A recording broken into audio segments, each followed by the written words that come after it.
안녕하세요. 21년 11월 20일 토요일 새벽 4시 22분입니다. 제주 ES 리조트에서 새벽 뷰 포인트입니다. 한라산의 오름에 능선이 뼈대가 고스란히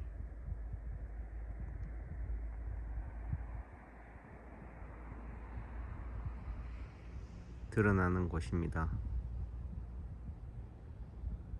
산과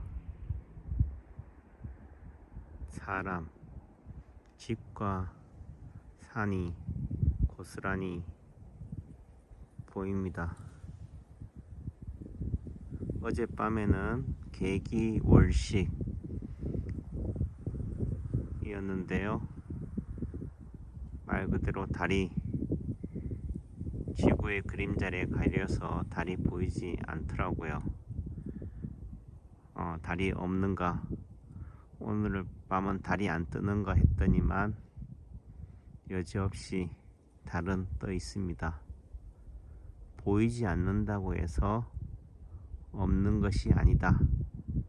내 눈에만 보이지 않을 뿐이다 라는 생각이 듭니다.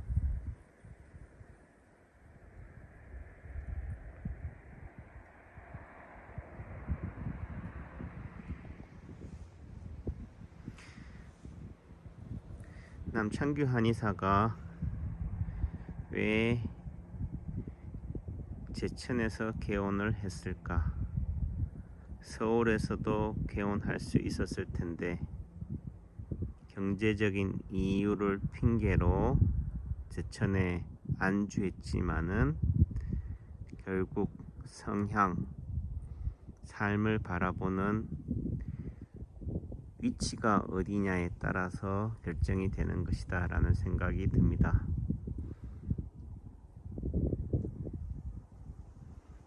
제가 지금 서 있는 이곳이 자연과 산과 하늘이 이곳과 저곳이 다 보일 수 있는 최적의 위치라는 생각이 듭니다. 도농복합지역인 제천은 도시와 시골의 경계에 있다.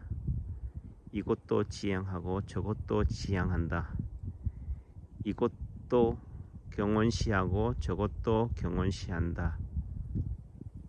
이런 의미의 다른 말이 경계라는 생각이 듭니다. 어느 한 지역에서 있어서의 변방, 도시의 변방이자 시골의 변방. 또 달리 얘기하면은 기회주의적이다 라고 볼 수도 있겠죠. 여차하면 여기 붙고 여차하면 저기 붙고. 선거를 앞둔 요즘 시점에서는 중도층이라고 할 수도 있겠지요.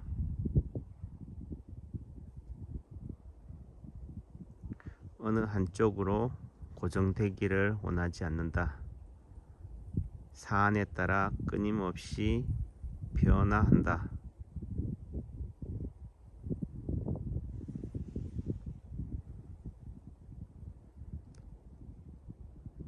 제가 좋아하는 말이, 또는 남들이 저를 평가하기를 남창규 한의사는 자유주의자 같아요. 자연주의자 같아요.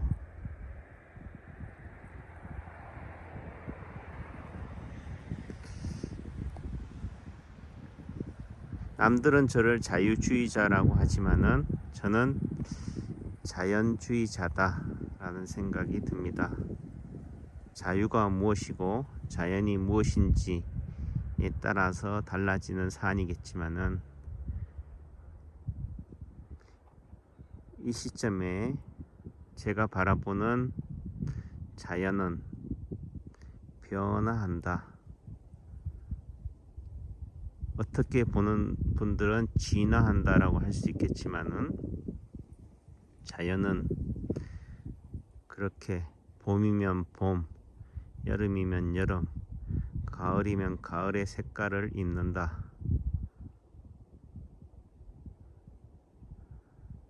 극명하게 드러나는 뼈대, 골기가 느껴지는 것은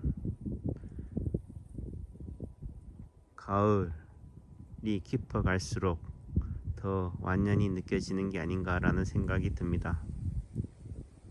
바람이 불어서 잠시 멈추겠습니다.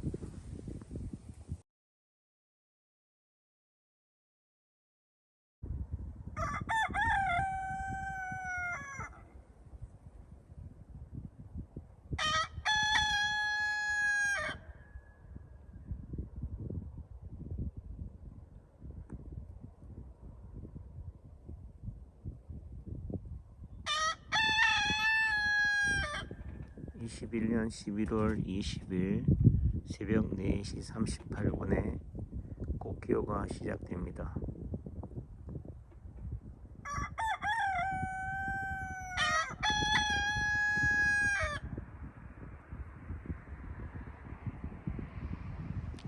자연은 변화한다.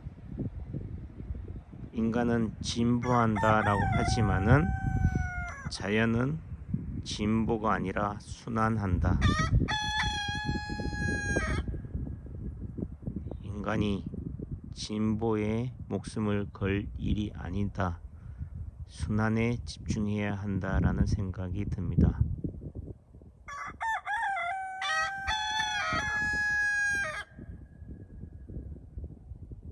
어느 한쪽으로 극단적으로 치우치는 게 진보, 진화라고 한다면은 이곳과 저곳을 아우르는 봄, 여름, 가을, 겨울이 하나의 일직선으로 진보, 진화한다라고 한다면은 다시 봄으로 돌아오는, 원래 그 자리로 돌아오는 원의 모양처럼 선순환하는 그런 자연의 변화에 인간도 자연의 일부다. 남창규의 생각이었습니다.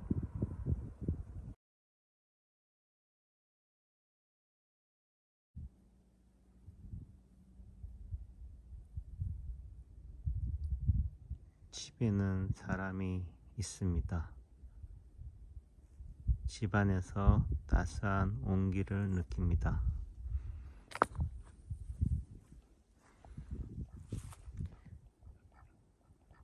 연못에서 오리들이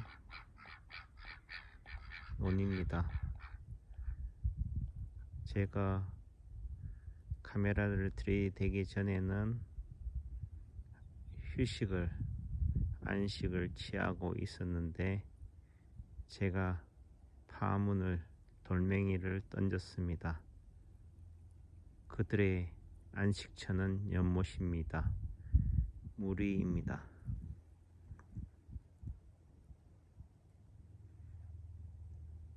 토끼의 안식처는 토끼굴일 수도 있겠지만은 풀밭입니다.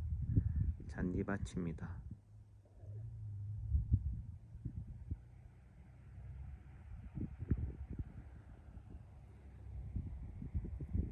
물은 추운데 바람이 부는데 춥지 않을까?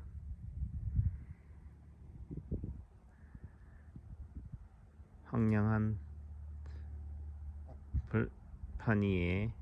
들판에 저렇게 몸을 누이는 것이 힘들지 않을까? 인간의 관점에서 바라보는 시각입니다. 우리에게 있어서는 연못이 최대의 안식처이겠죠. 토끼에게도 그러하듯이 각자가 처한 위치, 환경에 따라서 가장 최적의 삶의 방향을 지향하는 게 아닐까라는 생각이 듭니다.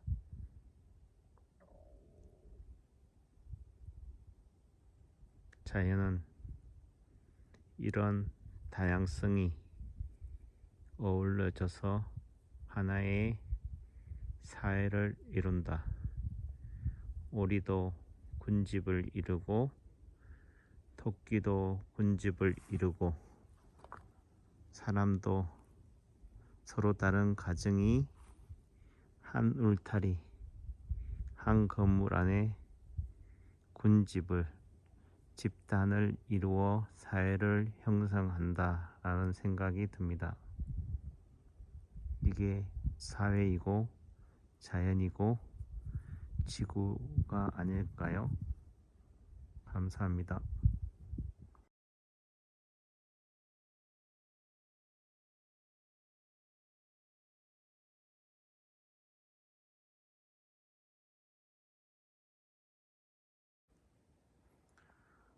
오리가 떼를 지어 연못에 물 위에서 살고 토끼들이 들판에서 떼를 지어 다니고 사람들이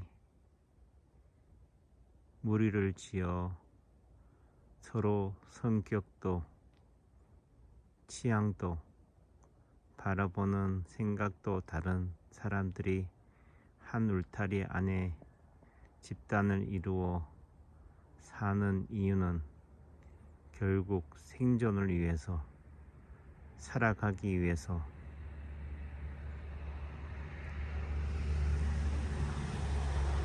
아니 살아남기 위한 몸부림이다 라는 생각이 문득 듭니다.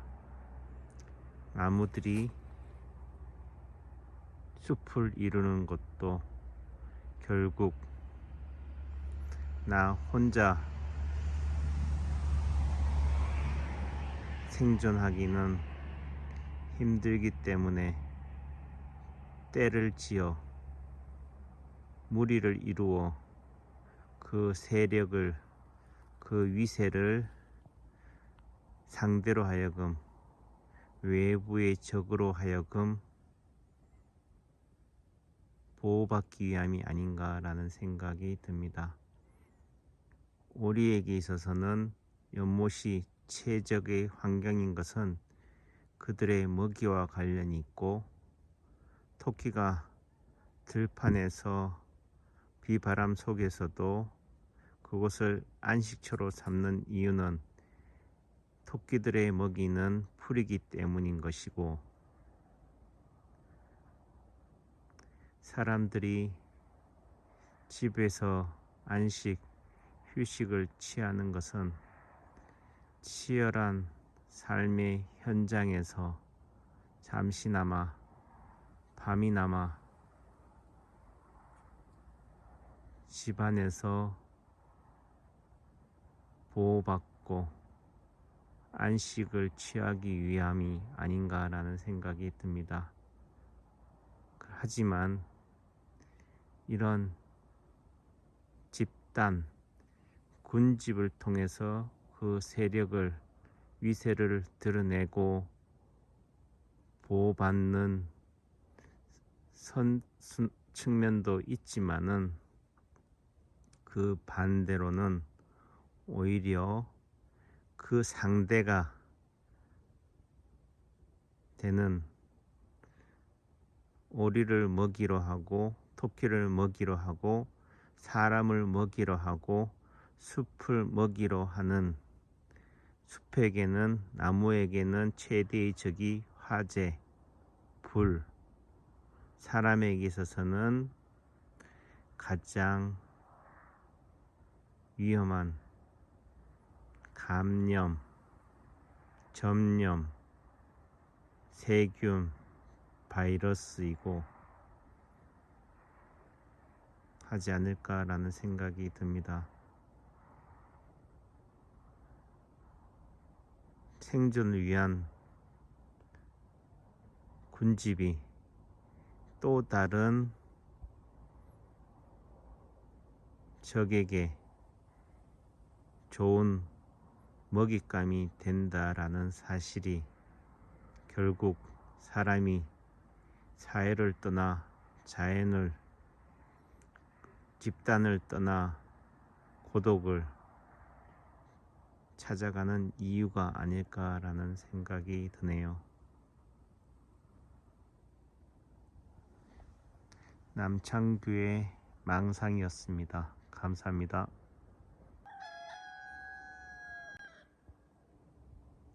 집단을 이루고 사회를 형성함으로 인해 생기는 인간의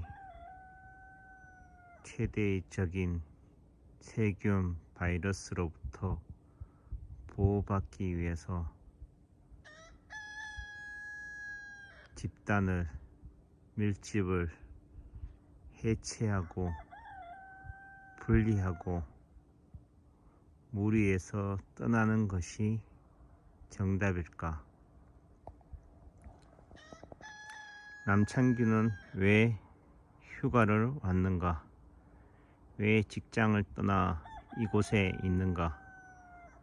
왜 가정을 떠나 고립된 설민 제주에 와 있는가? 20대 대학생 시절 저는 산행을 즐겼습니다.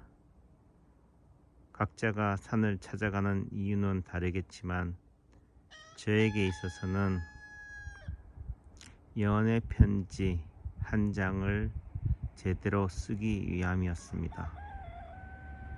30년이 지난 지금 또한 휴가를 오고 자연을 오고 제주에 온 이유는 한 장의 연애 편지를 쓰기 위함입니다.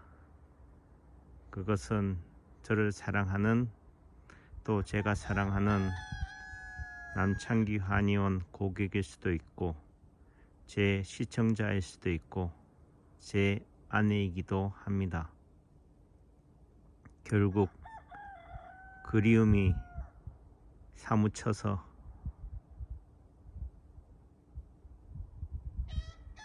가까이에서는 그 가치를, 그 존재를 보지 못하기 때문에 결국 객관적으로 가장 잘 볼 수 있는 것은 가장 멀리 떨어져 있는 곳이다. 시간적으로, 공간적으로 분리되어 있을 때 가장 잘 보인다. 결국 집단을 떠나 해체, 분리가 정답이 아니라 또다시 우리가 함께 서로가 나무에 들이온 저 해목처럼 사람과 자연, 너와 나, 이웃이 감염을 매개체로 하는 상대가 적이 아니라 더불어 함께 살아가야 할 우리이기 때문이다라는 생각이 드네요. 자연이, 고독이 주는 이유는 결국 떠남이 아니라 다시 그들의 품으로, 아니 우리의 품으로, 가정으로, 직장으로, 사회로 들어가기 위함이다. 제대로 잘 살아가기 위함이다. 이곳과 저곳의 경계는 없다. 감사합니다.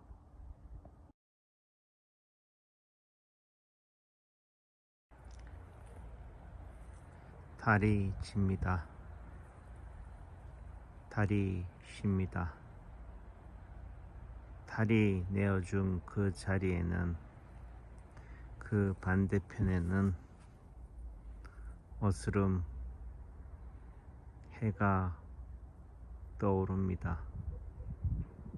해가 달이 내어준 그 자리를 차지합니다.